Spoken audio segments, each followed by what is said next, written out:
Ce matin, on va parler de quelque chose d'un peu spécial, un peu dérangeant, un peu qui, ouais, déconcertant un peu. L'Église de Corinthe, c'est une vraie Église de Christ. Donc, c'est une Église où ce que l'Évangile t'a prêché et l'Évangile t'est cru. C'est une Église où ce que les croyants étaient convaincus de marcher dans la vérité, puis, je dirais même, tellement convaincus qu'ils formaient de l'orgueil à propos de ça. Eux, ils avaient la patente. Mais quand on lit un Corinthien, on arrive peut-être à une autre conclusion parce qu'ils se font reprendre. Et Paul est cinglant avec eux autres. Il leur dit des choses vraiment difficiles. En fait, quand on lit un Corinthien, on réalise bien que c'était une église qui était divisée, qu'il y avait des petites cliques là, d'autres cliques là. Il y avait des cas de discipline, des gens qui devaient être mis en discipline, puis ils ne le faisaient pas. Ils abusaient de leur liberté chrétienne, ils manquaient d'amour, il y avait du désordre dans le culte, ils se pensaient super spirituels, mais ouais, pas tant. La liste est vraiment longue, j'arrête ici. Vous avez compris le principe. C'était une église qui avait des sérieux problèmes. C'est possible de penser que tu es sur la bonne track, comme les Corinthiens, de penser que tu l'as l'affaire, que tu marches dans la volonté de Dieu, puis que la façon que tu vis ta vie, la façon que tu vis l'Église, que c'est la bonne façon, puis qu'en fait, ben, pas tant finalement. Un Corinthien en est la preuve. Et là, il y a une question qui donne le vertige un peu. Pour moi, c'est comme, c'est une drôle de réalité ici. C'est pas parce que tu penses que tu es correct que tu l'es. Hein? Ça veut dire que je peux être convaincu de je fais les choses comme il faut, puis si Paul était ici, il pourrait peut-être nous écrire une lettre comme un Corinthien. Il y a un réel danger d'avoir cette zone de confort-là, de se mettre sur le pilote automatique et de faire les choses parce qu'on sait que c'est comme ça se fait. Puis, ouais, en pensant qu'on est dans la bonne direction, comme je l'ai dit, on se met sur le pilote automatique. Puis ce matin, ben, notre texte parle de ça. Comme on va voir, il y a un piège réel de tomber sur le pilote automatique. Et ce n'est pas juste les autres. Il y a réellement une possibilité que nous tous, n'importe qui nous sommes, on puisse atterrir à la même place. Alors, je vais lire le texte qu'on va parcourir ce matin.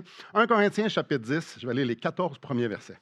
Frères, je ne veux pas que vous ignoriez que nos pères ont tous été sous la nuée et qu'ils ont tous passé au travers de la mer, qu'ils ont tous été baptisés en Moïse dans la nuée et dans la mer, qu'ils ont tous mangé le même aliment spirituel et qu'ils ont tous bu le même breuvage spirituel, car ils buvaient un rocher spirituel qui les suivait, et ce rocher était Christ. Mais la plupart d'entre eux ne furent point agréables à Dieu puisqu'ils périrent dans le désert. Or, ces choses sont arrivées pour nous servir d'exemple, afin que nous n'ayons pas de mauvais désirs comme ils en ont eu. Ne devenez point idolâtres comme quelques-uns d'entre eux, selon qu'il est écrit, le peuple s'assit pour manger et boire, puis ils se levèrent pour se divertir. Ne nous livrons point à la débauche comme quelques-uns d'entre eux s'y livrèrent, de sorte qu'il tomba 23 000 en un seul jour. Ne tentons point le Seigneur comme le tentèrent quelques-uns d'entre eux qui périrent par le serpent. Ne murmurez point comme murmurèrent quelques-uns d'entre eux qui périrent par l'exterminateur. Ces choses leur sont arrivées pour servir d'exemple. Elles ont été écrites pour notre instruction, à nous, qui sommes parvenus à la fin des siècles. Ainsi donc, que celui qui croit être debout prenne garde de tomber. Aucune tentation ne vous est survenue qui n'ait été humaine. Et Dieu, qui est fidèle, ne permettra pas que vous soyez tentés au-delà de vos forces. Mais avec la tentation, il préparera aussi le moyen d'en sortir afin que vous puissiez la supporter. C'est pourquoi, bien-aimés, fuyez l'idolâtrie. Israël était tombé sur le pilote automatique. Et l'Église de Corinthe se fait mettre en garde de ne pas faire comme Israël. Ça a de graves conséquences. Et la première, c'est que ça ne plaît pas à Dieu du tout, du tout, du tout. Et frères et sœurs, j'ai envie de nous dire ce matin, l'avertissement est aussi pour nous. Alors commençons. Au verset 1. Frères, je ne veux pas que vous ignoriez que nos pères, comme je dis, on parle d'Israël ici. Alors, pour ceux qui, si c'est la première fois que vous venez ou vous ne connaissez pas bien l'histoire, Israël était en Égypte pendant 400 ans sous un régime d'esclavage. C'était pas facile. Les Égyptiens étaient très, très, très durs avec eux. Après la dure école de l'esclavage, Dieu a dit à son peuple, je vais vous faire sortir d'Égypte. Je vais vous guider vers un pays. Et je vais vous donner ce pays-là. C'est un pays d'abondance, c'est un pays où coule le lait et le miel. Ça va être extraordinaire. Je vais être avec vous, je veux vous bénir. Dieu a dit à son peuple, je vous aime. Je vais vous bénir. Je veux que vous puissiez m'adorer librement. Partez d'Égypte. Suivez-moi. Et quand Dieu dit « suivez-moi », il ne dit pas « allez-y, regarde, je vous pitch là, puis marchez, puis trouvez votre chemin, puis regarde, j'espère que votre GPS il est bon. » Non, pas pantoute. Et comme on va le voir, il veut vraiment guider son peuple. Je continue à lire ici le verset 1. « Frères, je ne veux pas que vous ignoriez que nos pères ont tous été sous la nuée. » Sous la nuée. Le peuple, dans le désert, était sous une nuée. Ça veut dire quoi, ça? Je vous lis Exode 13, 21, 22. « L'Éternel allait devant eux, le jour dans une colonne de nuée pour les guider dans leur chemin, et la nuit dans une colonne de feu pour les éclairer, afin qu'ils marchent jour et nuit. La colonne de nuée ne se retirait point de devant le peuple pendant le jour, ni la colonne de feu pendant la nuit. » Là, si vous êtes chrétien depuis un petit bout de temps, là, c'est une histoire, vous connaissez, vous avez grandi dans l'école dimanche, on la connaît, puis ça peut devenir folklorique. Mais imaginez-vous un instant, mettez-vous dans leurs sandales. Un instant, il y a une colonne. On marche dehors, peu importe dans le désert ou dans un champ, il y a une colonne. Dieu était avec son peuple. Ça nous le dit au début du verset 21. « L'Éternel allait devant eux, jour et nuit. » Peu importe les situations, Dieu les guidait. Et c'était visible. Il le voyait. Il voyait la colonne. Pour moi, je peux juste... Aïe, aïe, ça devait être capoté, imaginez-vous. Voir Dieu qui disait, attends un petit peu, on pack nos petits, on s'en va, la colonne bouge. OK, elle arrête ici, on défait le campement. Tout est clair. On suit la colonne. Dieu veut être avec son peuple. On n'a pas besoin de s'inquiéter où est-ce qu'on s'en va. Pas besoin de s'inquiéter comment on va y aller ou quand on va y aller. On suit la colonne. Il est là. C'est simple, simple, simple, simple, simple. Dieu était là. Je continue à lire le verset 1. Ils ont tous passé au travers de la mer. Donc, la nuée bouge quand c'est le temps de bouger et arrête quand c'est le temps d'arranger. Premier stop, la mer Rouge. Ouais, c'est une mer. Ils sont environ 1 à 2 millions de personnes. Et là, ça arrête devant la mer, puis il faut traverser. Pas beaucoup de bateaux, les traversiers ne sont pas communs dans ce temps-là. On fait quoi? Et ça, c'est une mauvaise nouvelle, mais la mauvaise nouvelle, c'est que l'armée des Égyptiens les suit en arrière. Là, c'est là qu'on est en train de penser, on pourrait arriver à la conclusion de dire, coudonc, Dieu, il savait-tu le chemin? Attends un peu, là. Lui, Dieu qui sait tout, là, amène son peuple dans un chemin qui amène à une mer. Mais voyons, le GPS n'est pas bon. Ça ne marche pas, là. Dieu, sais-tu ce que tu fais? Puis en plus, l'armée est en arrière. Encore une fois, c'est folklorique, on la connaît, l'histoire, mais je me mets dans leurs souliers. Attends un petit peu, là, on s'est fait avoir avec l'histoire de la colonne, là. Est-ce que Dieu s'est trompé? Moïse, tu fais là? Tu nous as dit de faire confiance, mais ça ne marche pas, là. Verset 2.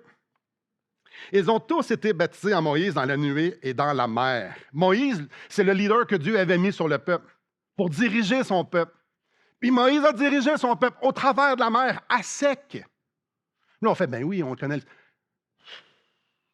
On va se donner une illustration ici, là. Mettons qu'il faut traverser sa rive sud. Puis on enlève les ponts et les traversiers. Il n'y a pas de petits bateaux, il n'y a rien, là. Imaginez, là, que le fleuve rouvre. Puis on passe 1 à 2 millions de personnes à sec. C'est pas juste une histoire, là. Aïe, aïe.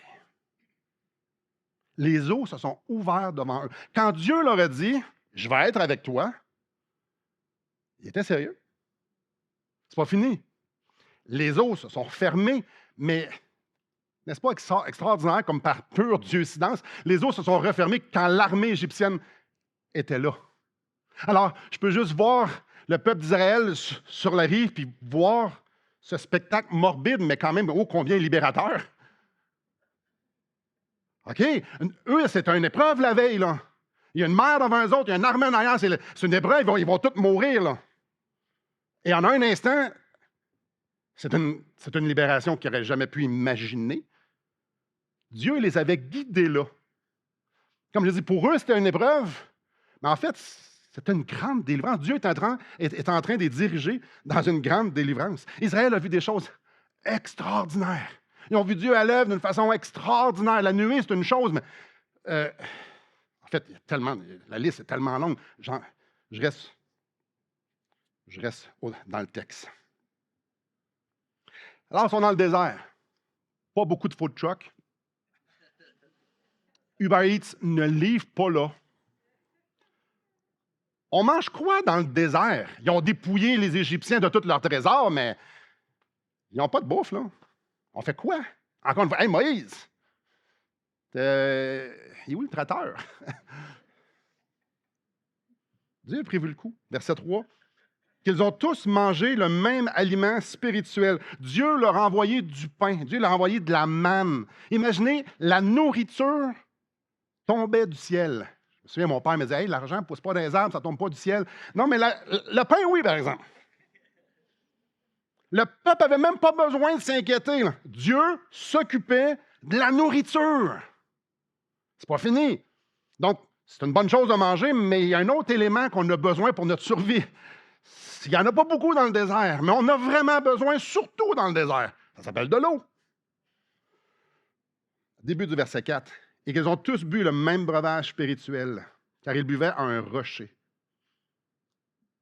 Oh, oui. Dieu avait même prévu ça. Quelle personne dans le peuple d'Israël aurait pu imaginer, on va passer au travers de la mer, puis après ça, Dieu va faire pleuvoir de la manne à tous les matins, puis quand on va avoir soif, l'eau va couler dans le rocher. Sérieusement, là, c'est dur à imaginer ça, là. Dieu fait couler l'eau d'un rocher. Et ça nous parle ici d'un rocher spirituel. Ils ont tous bu le même breuvage spirituel, car ils buvaient à un rocher spirituel qui les suivait. Le rocher les suivait. Mais de quoi il parle ici? Et ce rocher était Christ. N'est-ce pas extraordinaire quand Dieu dit « Je vais être avec toi ». Il veut dire « Je vais être avec toi ». Il est sérieux. Le rocher, c'était Christ. Dans chaque aspect du voyage dans le désert, on peut voir Dieu manifester qui il est. Sa bienveillance, son amour, sa grâce, sa miséricorde, à être fidèle à ses promesses. Quand il dit quelque chose, ça l'arrive, mais ça n'arrive pas selon les attentes humaines. Ça surpasse toute attente et toute imagination. Quand c'est difficile, Dieu est là. Quand c'est impossible, Dieu est là. Donc, on pourrait s'imaginer qu'avec ce spectacle extraordinaire, on aurait pu parler des 10 plaies d'Égypte aussi, qui est quand même un pas pire spectacle. Là. Avec tout ça, là, si on se met dans les sandales du peuple, la nuée est là, puis il y a des miracles, puis le pain tombe, puis il y a tout ça d'un rocher, puis c'est extraordinaire. On pourrait facilement arriver à la conclusion que ça doit être extraordinaire. Il devait être émerveillé. Il devait être sans cesse être reconnaissant, en train d'adorer. Il devait être, des autres, il devait tellement dire hey, moi, là, je suis tellement content d'appartenir à ce Dieu-là, je veux y obéir. Il me semble que c'est facile. C'est facile d'arriver à la conclusion que ce peuple-là devait tellement aimer son Dieu, à un tel point qu'ils offriraient leur vie pour le servir, et tout ça. Ouais, non, pas en tout. Pas ça qui est arrivé. Pas ça du tout, du tout. Verset 5. Mais la plupart d'entre eux ne furent point agréables à Dieu, puisqu'ils périrent dans le désert. Moi, ça me...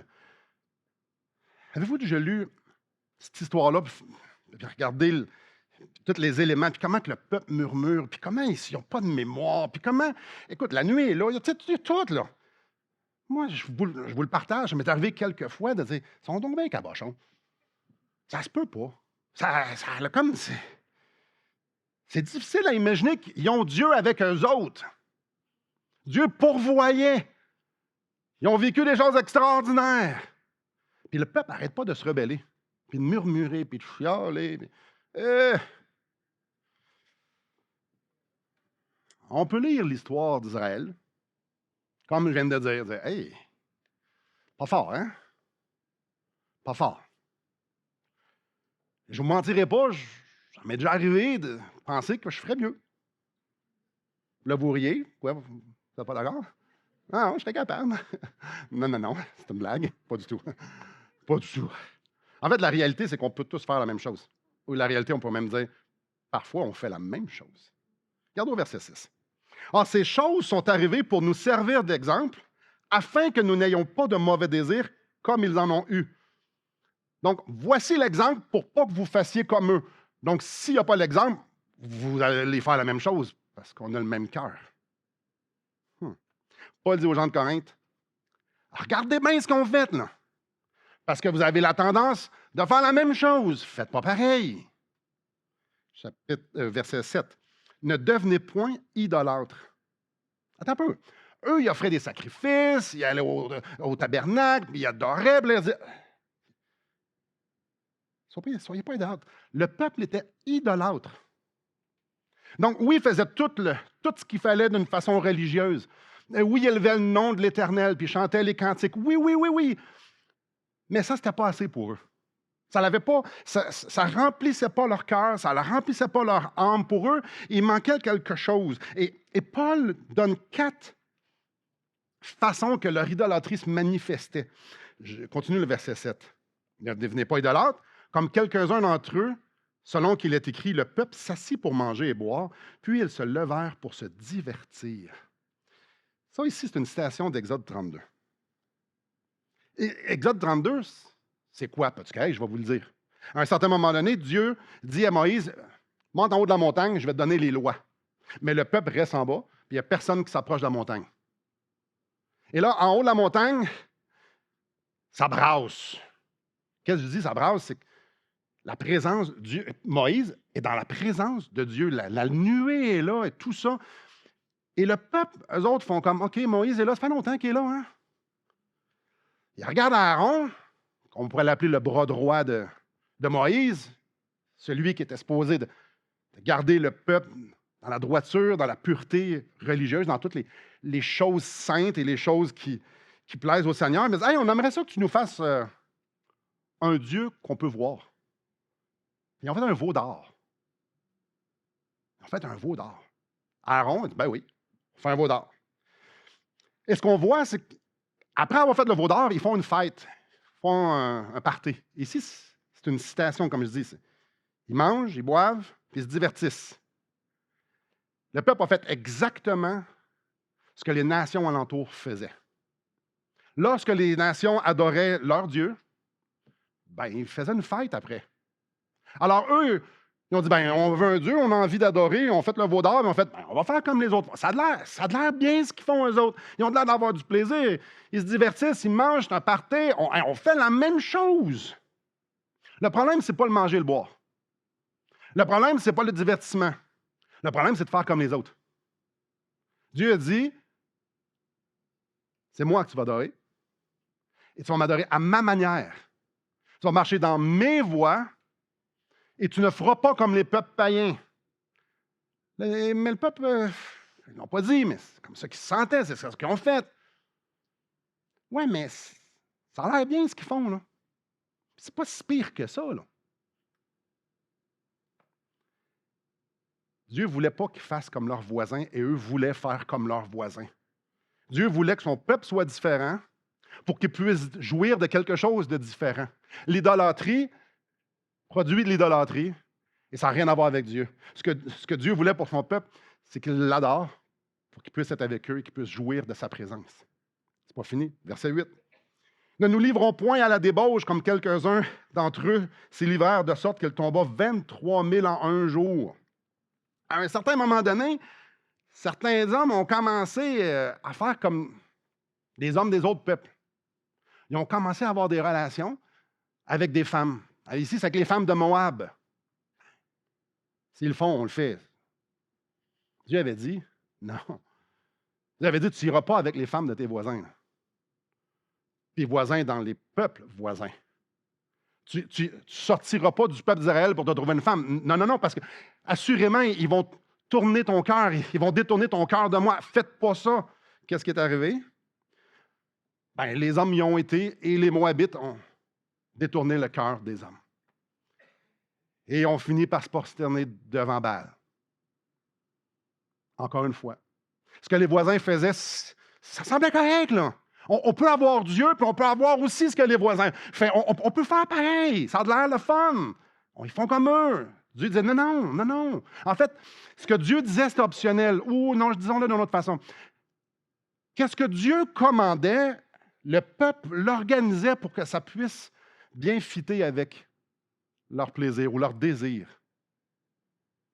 Eux, ils voulaient quelque chose, donc ils trafiquaient, ils changeaient ça pour que ça fitte dans leur tête.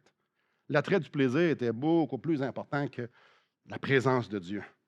Et là, on pourrait dire, mais Dieu pense quoi de ça? Dieu pense quoi lorsque on fait comme moi, attends un petit peu, mais je pense que moi, je me sens que ça, c'est ce que je devrais faire. Comment Dieu se pense? Il y a 23 000 personnes qui sont mortes en une journée. Un jugement. Alors, on peut, avec ça, d'une façon quand même assez, avec beaucoup de conviction, dire, Dieu n'apprécie pas notre créativité. Non. Quand je dis notre créativité dans notre façon de vivre, c'est dit, tu marches sur ce chemin-là, tu marches à côté. On continue. Verset 9. Ne tentons point le Seigneur comme le tentèrent quelques-uns d'entre eux qui périrent par les serpents. Ah, qu'est-ce qui s'est passé? Je vous lis un verset de Nombre 21. Et ça, c'est le peuple qui parle. À Moïse, pourquoi nous avez-vous fait monter hors d'Égypte pour que nous mourions dans le désert? Car il n'y a point de pain, il n'y a point d'eau, et notre âme est dégoûtée de cette misérable nourriture. Ah! Qui tombe du ciel, on se souviendra, non? Ah! C'est simple. Eux, il y avait des attentes. Eux, il y avait des attentes. Mais les attentes n'étaient pas comblées. Puis ils regardaient ailleurs, ils regardaient en arrière, puis il me semble que nos attentes seraient comblées si ça se passait autrement. À force de nourrir leur insatisfaction, à force de nourrir leurs attentes non comblées, ils ont commencé à regarder tout ce qui leur manquait. Puis ils ont commencé à murmurer. Et Dieu a commencé à murmurer contre Dieu. En fait, ils ont commencé à mépriser la vie que Dieu leur donnait. Ils ont commencé à mépriser Dieu. Clairement, ce n'est pas un club med, ils étaient dans le désert. Mais Dieu était avec eux. Mais Dieu était avec eux. Mais eux ne voulaient pas la vie que Dieu voulait pour eux. Et eux, ils voulaient d'autres choses. Ils voulaient que ça marche autrement. Parce que dans leur tête, si ça marche autrement, c'est mieux. Ouais. On continue. Verset 10. Ne murmurez point comme murmurèrent quelques-uns d'entre eux qui périrent par l'exterminateur. À un moment donné, il est venu le temps de prendre possession de la terre promise. Ils sont à Kadès-Barnéa. Ça, c'est pas après le 40 ans, là. Avant, dans la première année.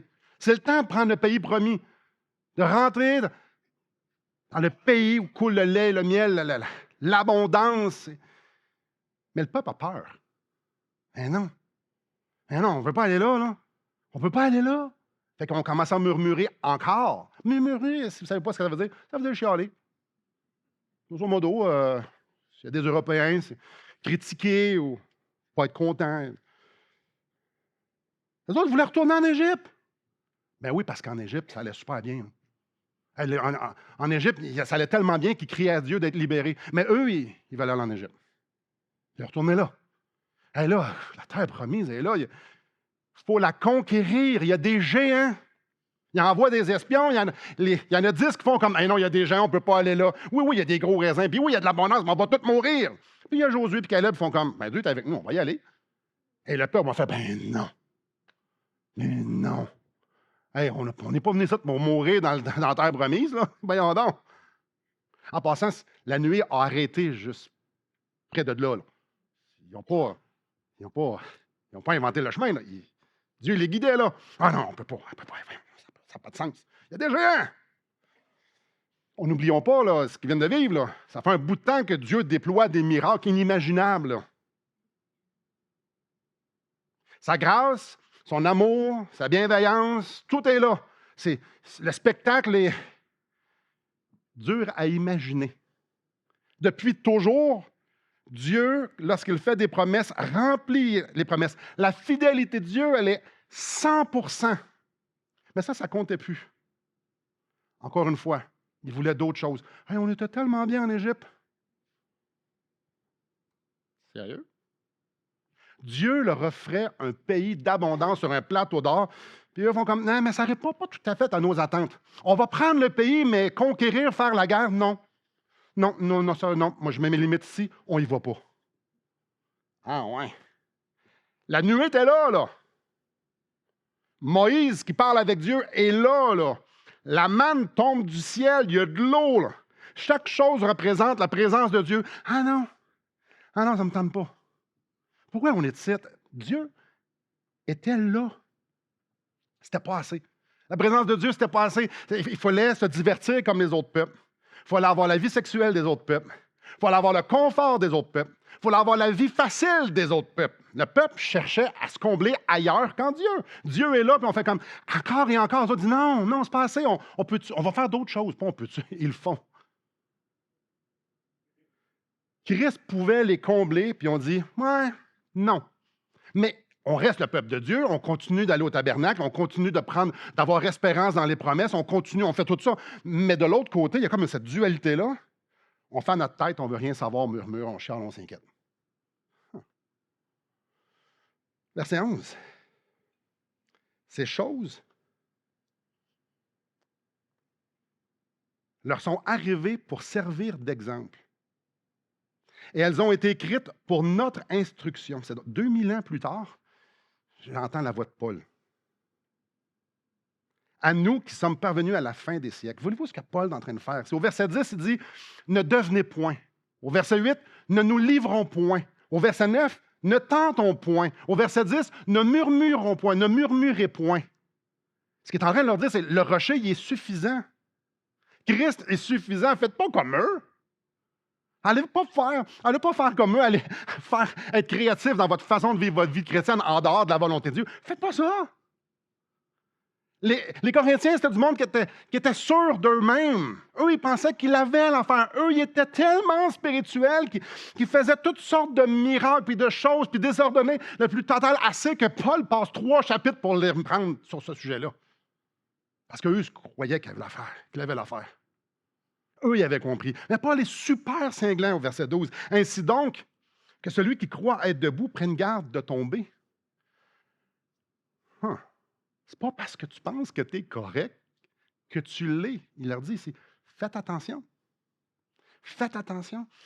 La posture de cœur qu'Israël avait dans le désert.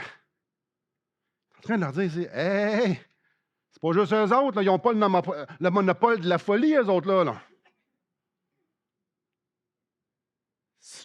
Cette folie-là d'avoir la présence de Dieu puis de vouloir autre chose est disponible pour tout le monde. Puis ici, il leur dit, hey, tombez pas dans le panneau. Paul est clair. Le peuple n'était pas resté fondé sur le rocher, sur Dieu, sur Christ. Ils ont été distraits. Distraits par des mauvaises ambitions, par de la convoitise, par des attentes, par des passions, des tentations, par des épreuves. Parce qu'ils en ont eu des épreuves. Ils en ont eu des tentations. C'est pour ça que Paul écrit au verset 13. Aucune tentation ne vous est survenue qui n'ait été humaine. Et Dieu qui est fidèle ne permettra pas que vous soyez tentés au-delà de vos forces, mais avec la tentation, il préparera aussi le moyen d'en sortir afin que vous puissiez la supporter. Alors, quand Dieu t'amène devant une mer puis qu'il te dit traverse-la, puis il y a une armée en arrière de toi, Dieu t'a emmené là, mais il a préparé le moyen de t'en sortir. Il est là. Ici, il est en train de dire aux Corinthiens, regardez l'exemple d'Israël. À chaque épreuve, Christ était là. À chaque tentation, Christ était là. Il est en train de dire à l'Église de Corinthe, de la même façon que Dieu était fidèle avec Israël, il va l'être avec nous. Parce que ça, c'est qui est Dieu? Fidèle. Il est fidèle. Paul est clair, jamais vous allez être tenté au-dessus de votre force. Jamais, jamais vous allez avoir une épreuve trop lourde à porter. Pourquoi? Parce que Christ est là. Christ est là. La solution est toujours avec nous. Et voici, je suis avec vous tous les jours, à part quand ça va mal. À part quand vous ne comprenez pas.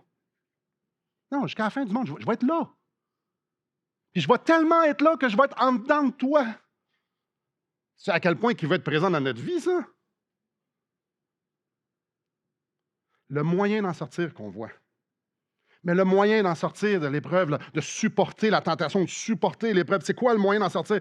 C'est la fin du verset 4. Ils buvaient à un rocher spirituel qui les suivait, et ce rocher était Christ. C'est Christ.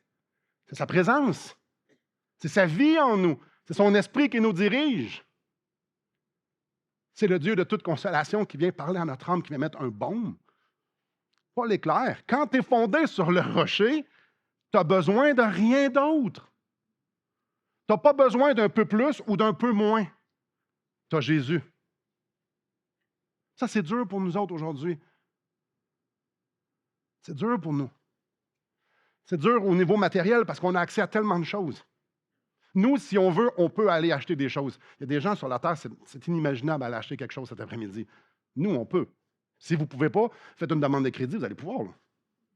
J'espère que je ne vous l'apprends pas, mais je ne vous encourage pas de le faire. Là. On peut, nous autres, sortir du trouble. Si Dieu ne pourvoit pas une épicerie, mais laisse ta carte de crédit, c'est simple. Dieu va pourvoir avec Visa et Mastercard.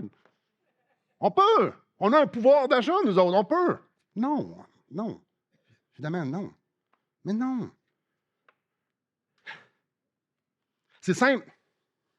Si mes pensées bourdonnent, si j'ai des pensées intrusives, mais j'ai juste besoin de les engourdir. Il y a tellement de choses pour les engourdir que je vais penser à autre chose. Ah, il y a quelque chose dans mes poches. Ah oui, cette patente-là. Hey, ça vous est déjà arrivé de passer quelques minutes, de dire, ça, c'est la dernière. Encore 1 minute, encore 3 minutes, encore 5 minutes, encore 1 heure. Non, là, c'est assez, là.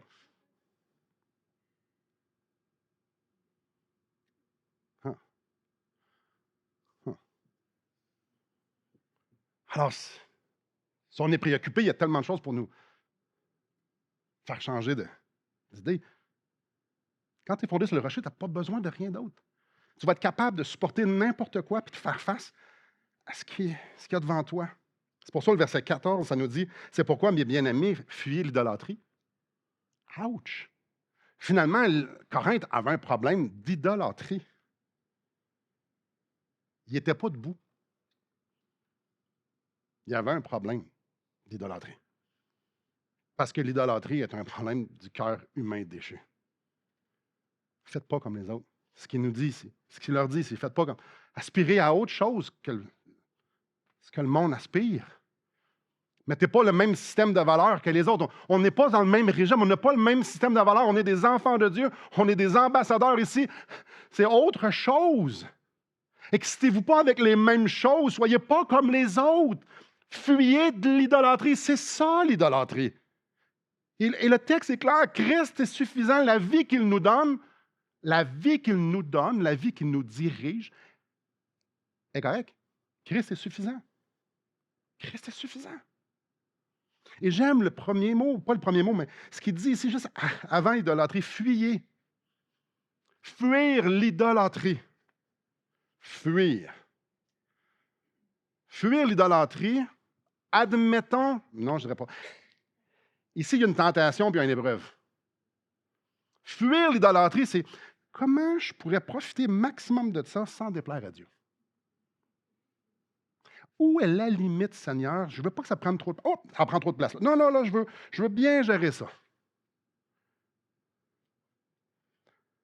Fuir l'idolâtrie, c'est clairement de faire comme ça, c'est pas bon pour moi, mais si je l'avais, ça changerait tellement ma vie. On a-tu la même définition de fuir? Fuir, c'est un peu ce que Joseph a fait avec la femme de Potiphar. Fuir, c'est un peu ce que Jésus nous dit, si ta main te fait tomber, coupe-la. Fuir, ça veut dire fais tout ce qui est en ton pouvoir pour te dissocier de cette chose-là qui pourrait tellement te rendre plus heureux ou te rendre mieux, la vie plus facile. Et ça peut juste être une idée. Moi, si ma femme était différente, je serais tellement plus heureux. Oh, riez pas, s'il vous plaît. Vous ne vivez pas dans mes souliers, là. C'est vraiment dur. Si vous êtes visiteur ici, c'est pas vrai. Puis si vous n'êtes pas visiteur, c'est pas vrai non plus. Mais l'idée que si ma femme change, ça serait mieux. Ou si Jonathan, ça serait tellement... Seigneur, change le cœur de Jonathan. Change le cœur de Jonathan, mais je n'aime pas du tout ce que tu es en train de faire dans sa vie. Ce n'est pas à la hauteur de mes attentes. Oh. Ça me dérange. Je le sais que ça vous dérange aussi. Fuir. Regarde pas en arrière. Va pas t'engourdir. Cherche pas de consolation à la même place que les gens qui n'ont pas Christ. Non, non, cours vers le rocher. Je reviens au verset 6. Or, ces choses sont arrivées pour nous servir d'exemple afin que nous n'ayons pas de mauvais désirs comme ils en ont eu. C'est quoi les mauvais désirs? Certains, on pourrait arriver à la conclusion, mais c'est chialer. Des gens partant, là, les mauvais désirs, c'est chialer. Non, attends un petit peu, le chialage vient après les mauvais désirs. Parce que quand ça va bien, je ne chiale pas. Chialer, ça ne tient pas tout seul. Ça, c'est la conséquence de quelque chose. D'un mauvais désir. C'est quoi les mauvais désirs qu'il y avait? Alors, une chose certaine, ce n'est pas le manque d'activité religieuse. Il le faisait. Il le faisait. Ce n'était pas le manque de connaissances. Ce n'était pas le manque de conviction. Non, il était attaché à autre chose que Christ. Il était attaché à leurs idoles et Dieu. Et ça, notre texte, et Dieu le dit dans le courrier de la Bible, ça, c'est de l'idolâtrie. C'est ça de l'idolâtrie. À la lumière de ce passage-là, c'est possible d'être un chrétien et de se complaire dans une vie chrétienne sans être attaché à Christ.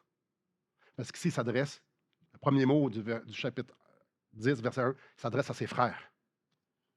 Alors, c'est possible. De la même façon que c'était possible pour Israël d'aller au tabernacle, d'offrir des sacrifices, puis en même temps, aller se prosterner devant Baal. Quand on vit notre vie sans réelle passion pour Christ, on vit dans l'idolâtrie. Si le but de chaque pensée et action n'est pas Christ et sa gloire, c'est l'idolâtrie. Là, maintenant, on est vraiment idolâtre. C'est pour ça que ça dit fuyez l'idolâtrie. L'idolâtrie, c'est de s'attendre que quelque chose, que quelqu'un, une situation m'apporte ce que Christ doit m'apporter. Avoir besoin d'un peu plus de ci ou d'un peu moins de ça pour être bien, pour être heureux. Si je n'ai pas ça, je ne peux pas être heureux. Dieu, pourquoi tu ne me le donnes pas? Ça, c'est de l'idolâtrie. J'ai besoin de ça, tu ne me le donnes pas. Ça ressemble-tu à... On n'aime pas la manne? On veut autre chose? On veut de la viande? Je relis la fin du verset 4. Car ils buvaient à un rocher spirituel qui les suivait, et ce rocher était Christ. Je vous pose la question, et je me pose la question, et je continue de me poser la question. Est-ce que je suis rassasié? Est-ce que je suis rassasié? Là, je ne suis pas en train de dire, est-ce que je suis rassasié de bénédiction? Est-ce que je suis rassasié des promesses? Parce qu'il y en avait des bénédictions, eux autres, puis il y en avait des promesses. Non, c'est pas ça qu'on parle un matin. Est-ce que je suis rassasié de la présence de Christ? Est-ce que je suis saturé?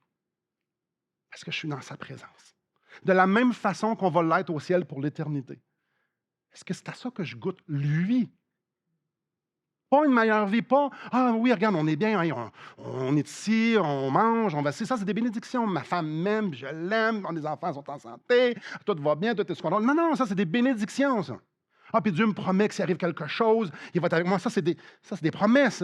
La personne qui les fait. Quelle est notre relation avec cette personne-là? Parce qu'on est en amour beaucoup avec les bénédictions puis les promesses. Mais est-ce qu'on est en amour avec la personne qui les donne? Est-ce qu'on est intentionnellement en train de chercher à connaître la personne qui les donne? Ce qui nous donne, C'est pour qu'on ait à lui, pour qu'on puisse le connaître, lui. Est-ce que je suis rassasié de sa présence? Ou il me manque quelque chose? Que Dieu doit intervenir? Je nous pose la question, je vous pose, je me pose. Est-ce que je suis en train de vivre une histoire d'amour avec Jésus?